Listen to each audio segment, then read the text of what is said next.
Good afternoon, students. Jai Swaminarayan. Now we will start our Gujarati subject, chapter number 10. Kalidas Sanskrit સાહિત્યના મહાન કવિ અને નાટ્યકાર. કવિ કાલિદાસ ઈસવીસનના ચોથા શકાના અંતના અને પાંચમાના આરંભના ગાળામાં થઈ ગયા હોવાની સંભાવના વ્યાપક રીતે સ્વીકાર પામી છે. મહાકવિ કાલિદાસના જીવન વિશે તેમની કૃતિઓમાંથી કે ઇતિહાસમાંથી કોઈ પ્રમાણિત માહિતી મળી नहीं. महाकवि कालिदास के जीवन के बारे में कोई कृति या इतिहास में से कोई भी प्रूफ मिला नहीं है. તેમની કૃતિઓ પરથી માત્ર એટલું કહી શકાય છે કે તેઓ કાવ્ય, ગાન, નૃત્ય અને નાટકના રસિક હશે.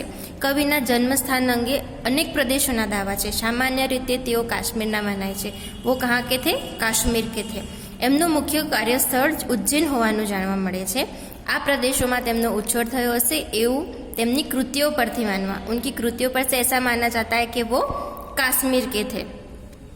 તેમનું નામ દેવી ભક્ત હોવાનું સૂચવે છે, પણ શિવ પ્રતિ પણ તેમની ભક્તિ અપાર છે. કાલિદાસ વિશે અનેક દંતકથાઓ પ્રચલિત છે. એક દંતકથા મુજબ તેઓ બ્રાહ્મણ પુત્ર હતા.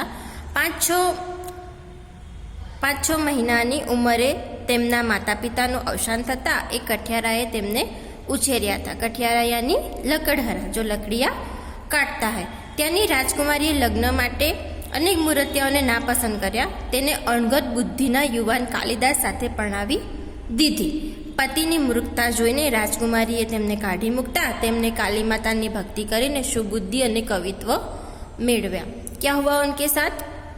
वहाँ की राजकुमारी को उनके साथ शादी करवा दी, बट वो पढ़े लिखे नहीं थे, अनपढ़ थे, तो उनकी वाइफ ने उनको निकाल दिया.